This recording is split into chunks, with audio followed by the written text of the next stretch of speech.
Fala, meu amigo, minha amiga, seja muito bem-vindo a mais um editorial do nosso canal. Esse é o nosso primeiro editorial do dia, o nosso café com política.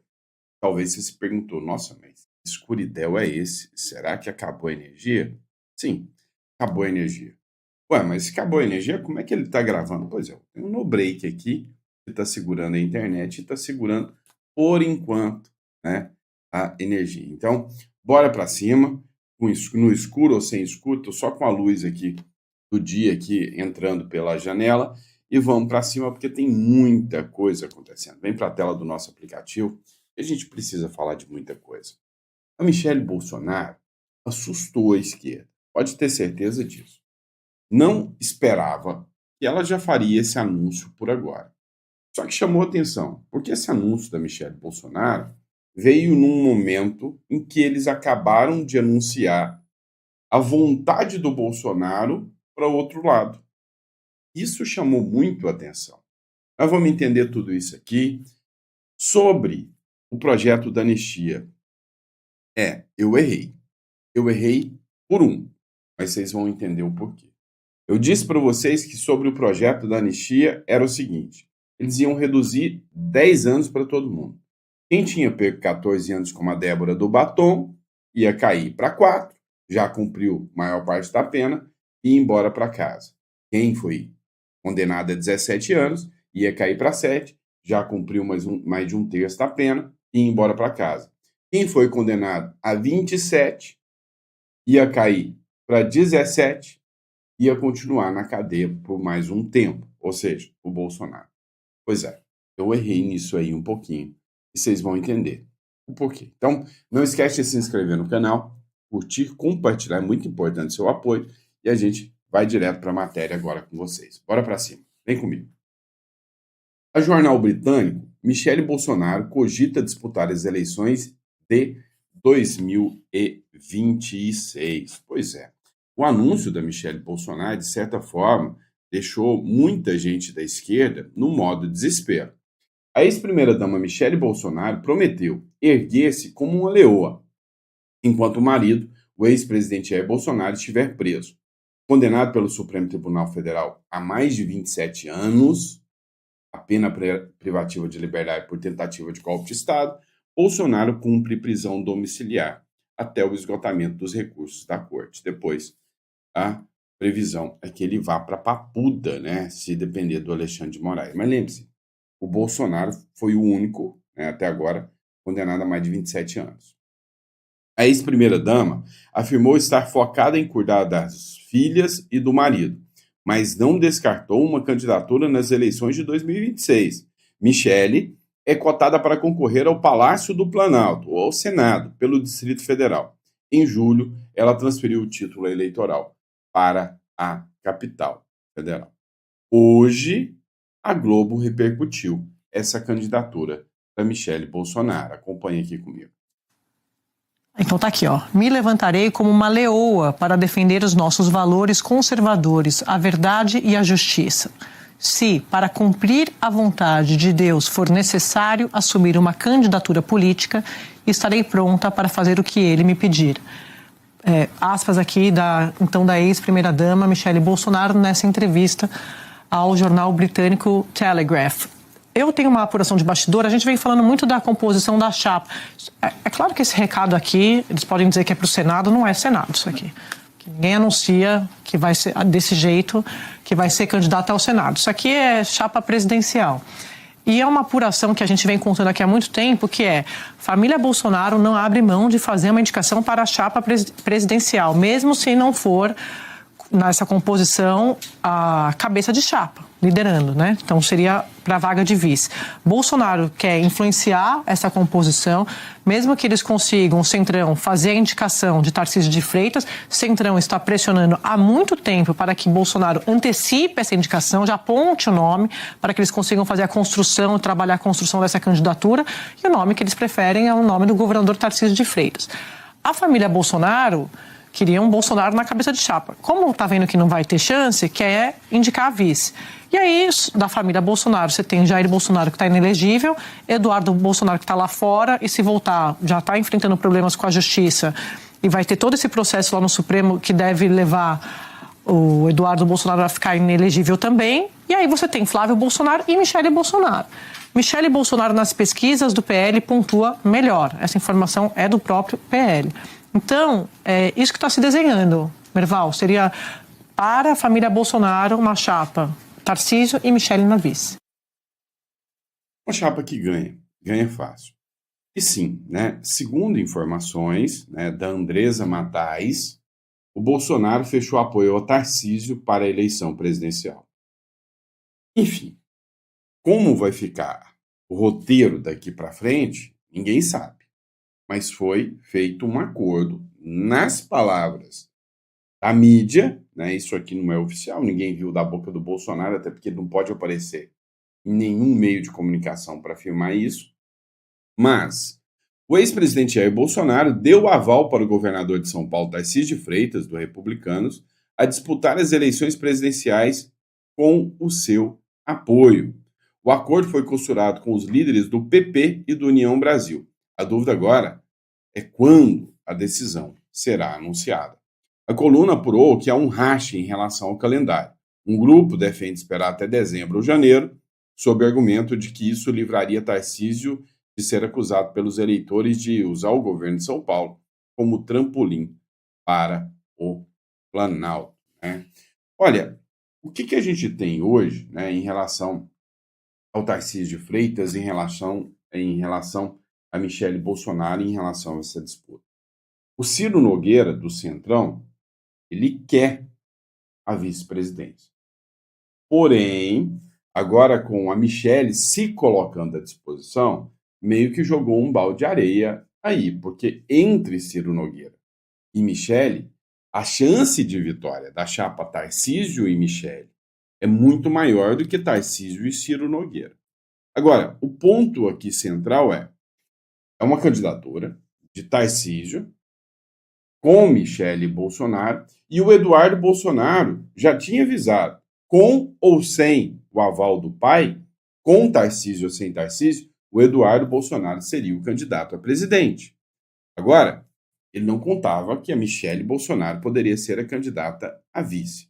E aí é que o negócio fica interessante. Será que o Eduardo Bolsonaro vai lançar sua candidatura mesmo se a Michele for lançada a vice? Né? A previsão aqui é a vice-presidência, não tenha dúvida disso. Então, nós temos uma chapa que se configura da seguinte forma: Tarcísio de Freitas, com o apoio do Bolsonaro, e Michele de vice.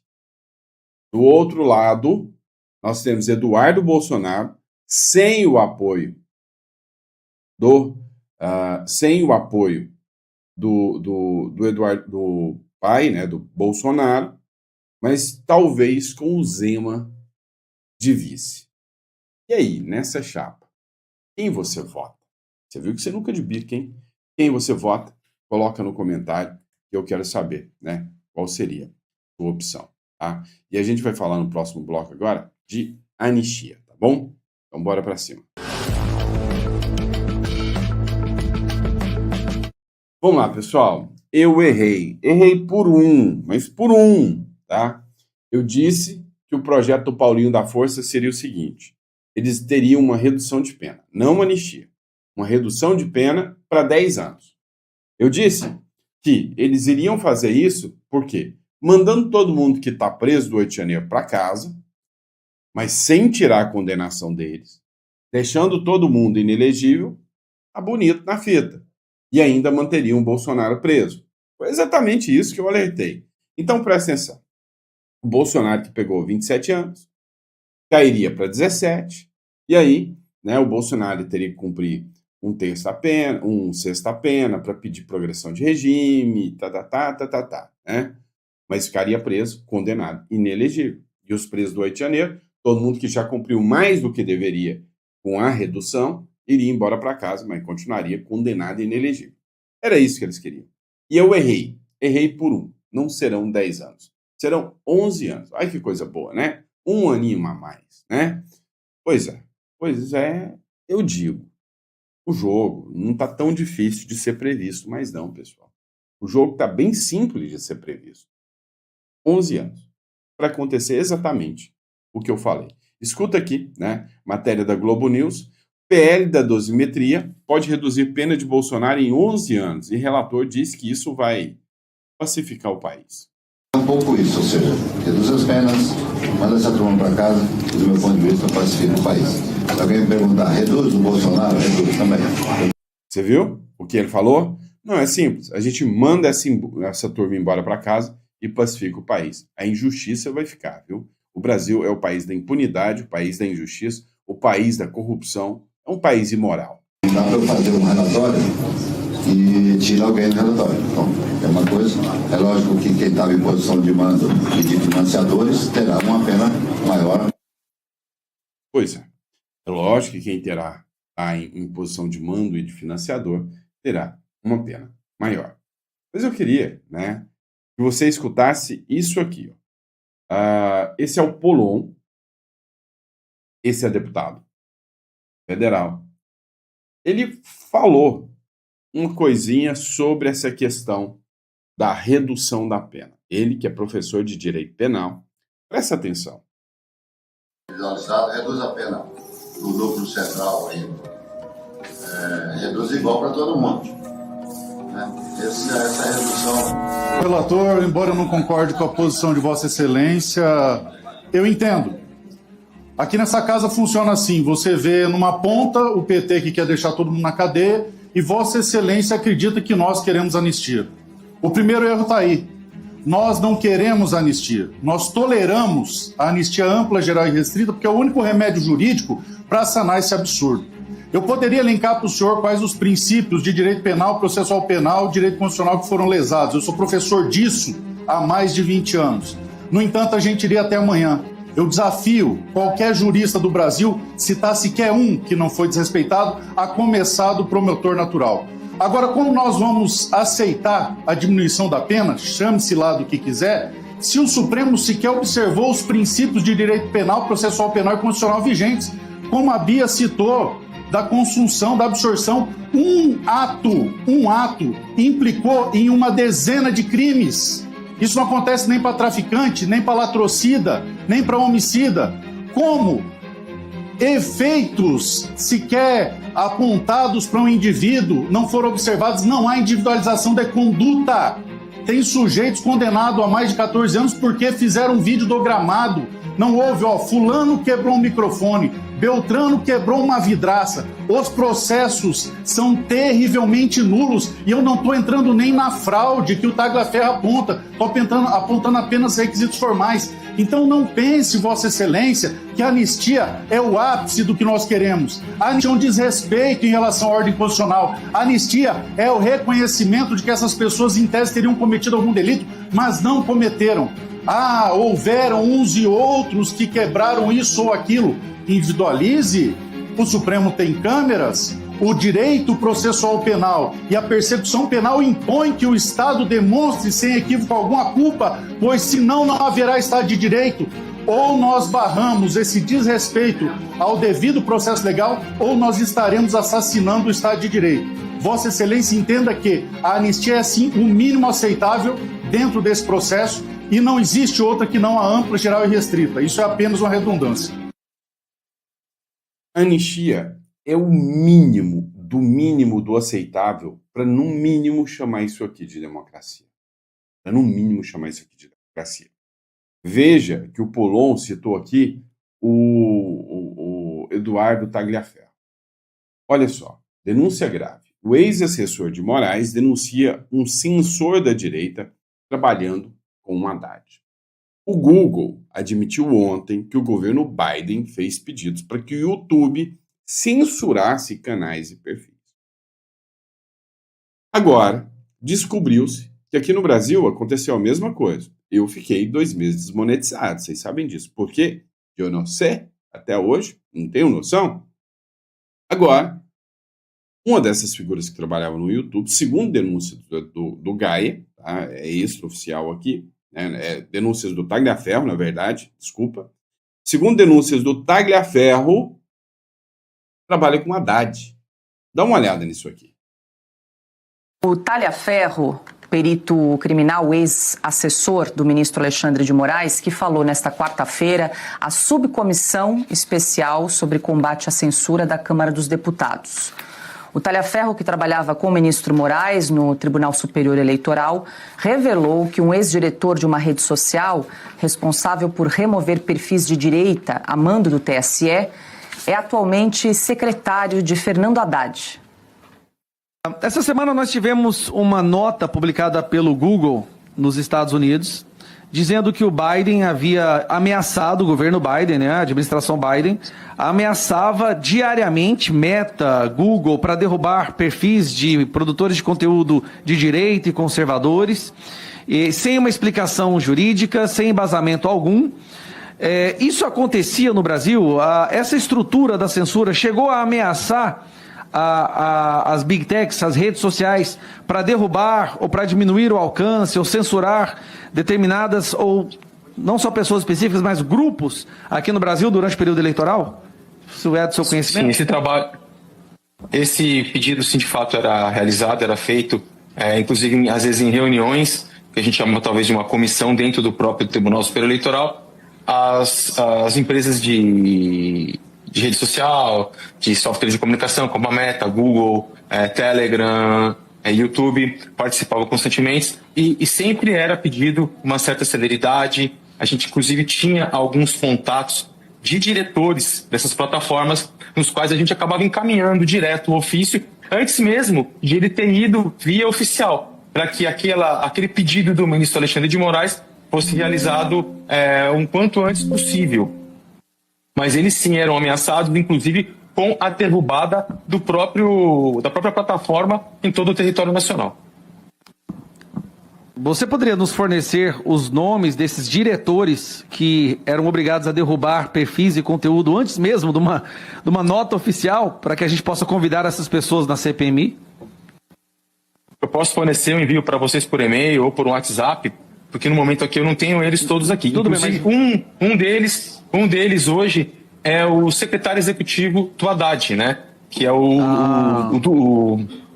é o nome dele mesmo?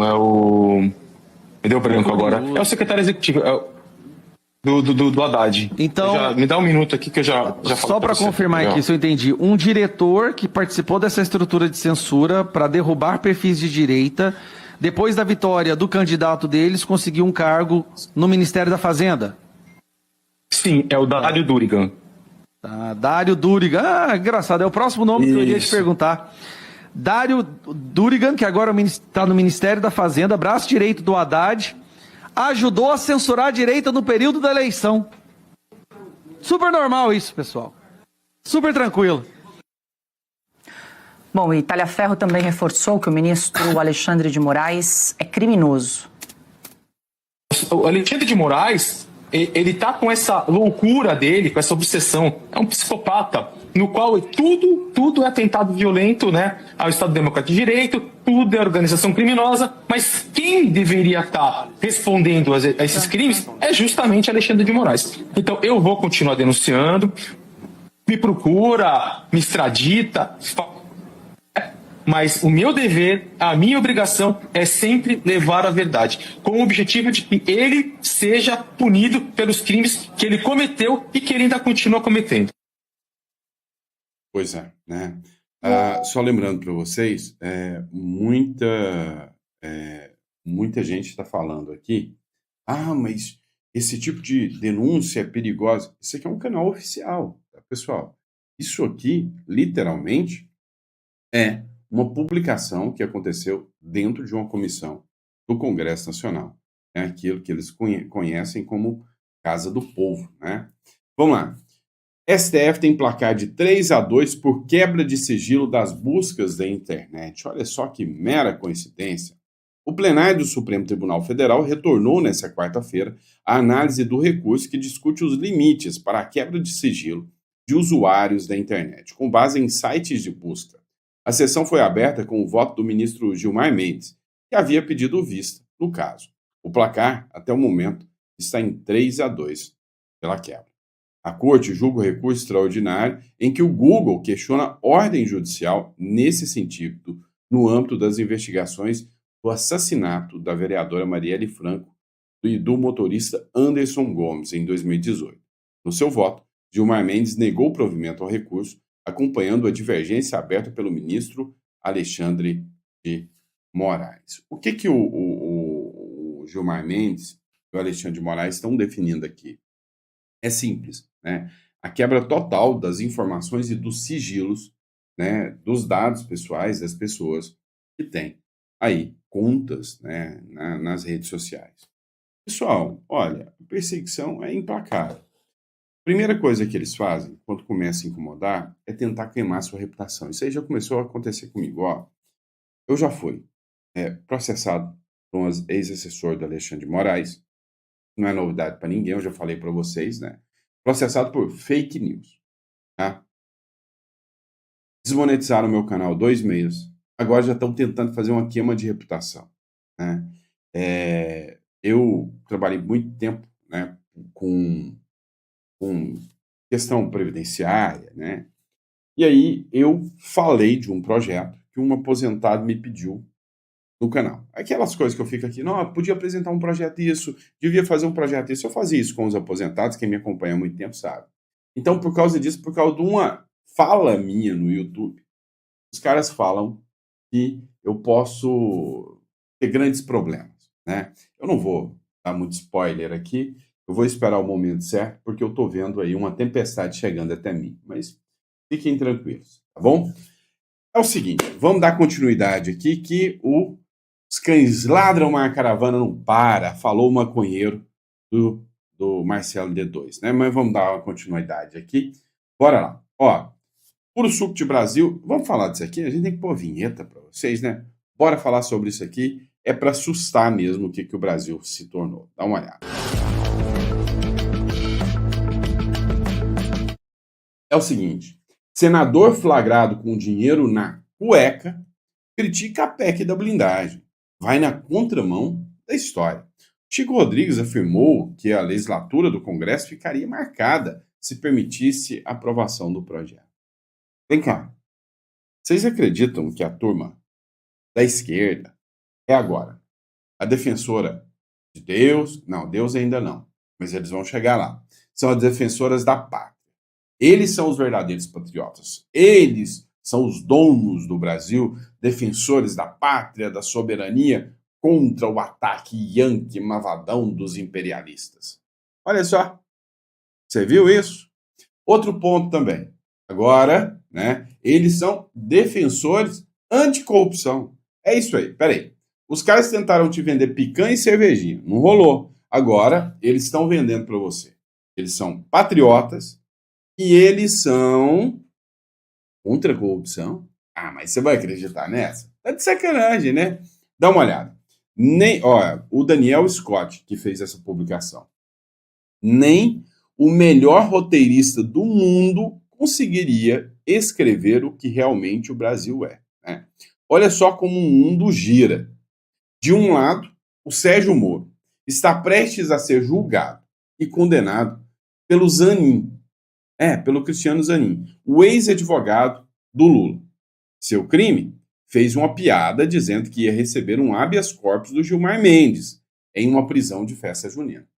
Então, o que aconteceu? O Sérgio Moro estava numa festa junina, aí os caras foram lá e falaram, vou mandar você para prisão. Ele falou, não, aí eu compro um habeas corpus do Gilmar Mendes. Com uma piada. Pode ter sido de mau gosto? Sim. Mas agora, o Zanin, que é o ex-advogado do Lula, chefia a casa, né? Chefia a sessão que vai julgá-lo, né? A turma que vai julgá-lo. Enquanto isso, o senador flagrado com mais de 30 mil na cueca continua com o processo parado há 5 anos e livremente criticando a PEC da blindagem. Só mais um dia da várzea que vivemos por aqui. É assim, literalmente parece uma piada, mas não é. Se for uma piada, é uma piada de muito mau gosto. O mundo gira, principalmente quando o mundo é essa república das bananas, essa republiqueta, né? Sérgio Moro será julgado por Zanin. Se tivesse um mínimo, mas se o Brasil tivesse assim, um pinguinho de seriedade, isso nunca aconteceria. O próprio Zanin falaria, eu não posso, eu sou suspeito. Eu tive embates, eu tive discussões, tive causas contra, e aí embate com o Sérgio Moro. Eu fiz denúncias em órgãos internacionais contra o Sérgio Moro. Agora eu vou julgá-lo. Ah, já sei. O Brasil é o país tupiniquim que a vítima pode ser juiz do Bolsonaro. Então tá tudo bem, né? Olha só isso. Vamos lá. Metrópolis Política. A primeira turma do STF vai julgar a partir de 3 de outubro o senador Sérgio Moro em ação penal por calúnia contra o ministro Gilmar Mendes. A relatora do caso, a ministra Carmen Lúcia, marcou o início do julgamento em sessão virtual. A denúncia oferecida pela Procuradoria-Geral da República, que acusa o Sérgio Moro de atribuir falsamente a Gilmar Mendes o crime de corrupção passiva, ao insinuar que o ministro vende habeas corpus. Segundo a Procuradoria-Geral da República, durante um evento em junho de 2022, Moro afirmou: é o seguinte, vou dar o contexto. O Moro estava numa festa junina. Nessa festa junina, o cara veio e tem aquelas cadeias, né? Pagou lá para prender o Moro. E se você pagar, eles não te levam para cadeia. É uma forma das escolas, de quem faz, né? Esses eventos, juntar aí um recurso, né? Ou seja, levantar fundos. Aí o Moro falou o seguinte: não, isso aqui não é fiança, não, instituto, para comprar um habeas corpus do Gilmar Mendes, sugerindo que a decisão da corte poderia ser negociada em troca de vantagens indevidas. E aí, resumindo, moral da história, no meio de uma piada, que pode ter sido de mau gosto ou não, eu não sei, né? O Sérgio Moro pode ser condenado. Agora, as coisas que eles falam, sabe aqueles jovens, né, gritando na USP que vão sair na rua para matar fascista? Não dá nada, não acontece nada. Você sabe aquelas turmas, aquelas lhamas cuspideiras que saem cuspindo na cara de mulher, né? Você lembra? Dá nada. Ou seja, não dá mais para viver no Brasil. Desculpa, mas não dá mais para ficar no Brasil. Não dá mais para confiar 100% nesse Brasil. Não dá mesmo. Isso aqui, para mim, né, já escancara, né, de tudo do Brasil um pouquinho, né? E aí, só para a gente dar uma encerrada aqui no assunto aqui, né? Joel Pinheiro, tá? Se vocês quiserem marcar até o Joel Pinheiro aqui, sabe, aos poucos está caindo a real do pardieiro que virou esse negócio chamado Brasil, né? Da pouca vergonha que virou essa República Tupiniquim. E não era para ser diferente. Depois que deixa essa turma, né, da esquerda tomar conta do poder, não tem como ter uma visão diferente disso aqui. Dá uma olhada. O Joel Pinheiro analisou acabou, né, moeu a narrativa da Rede Globo em relação a: olha, o Lula é um estadista. A fala dele foi maravilhosa. Foi lindo. Tá de sacanagem. Dá uma olhada no que o Joel Pinheiro falou. Joel, ganhou meu respeito com essa fala aqui.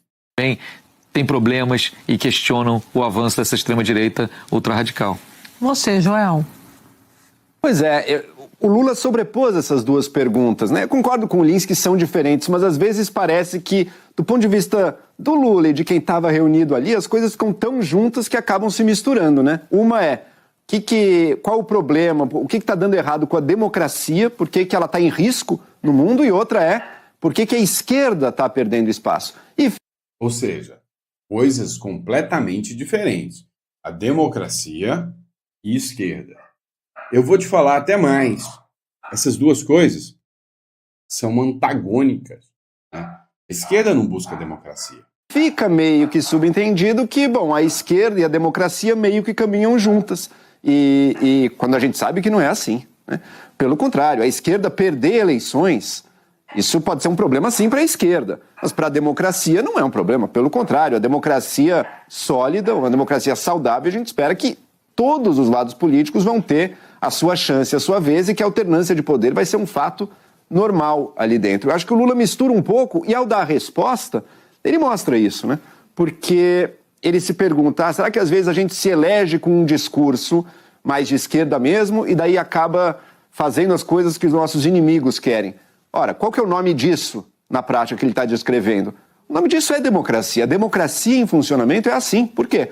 Porque mesmo um presidente que se elege, seja de esquerda ou seja de direita, ele não vai poder governar sozinho, não é a agenda dele apenas. Tem, por exemplo, aqui no caso brasileiro, um Congresso que vai representar uma série de visões diferentes. E se o governo, o presidente, quiser governar, ele vai precisar compor, e compor, portanto, com pessoas que não estavam do lado dele, que não são do partido dele, que não são, às vezes, nem mesmo do espectro ideológico dele, no caso do Lula, da esquerda. Então, o nome disso é democracia.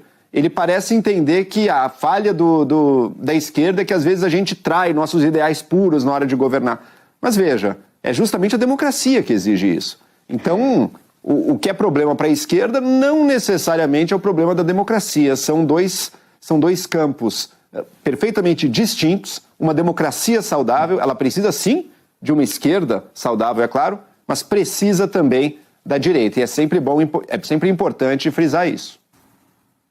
Pois Thomas.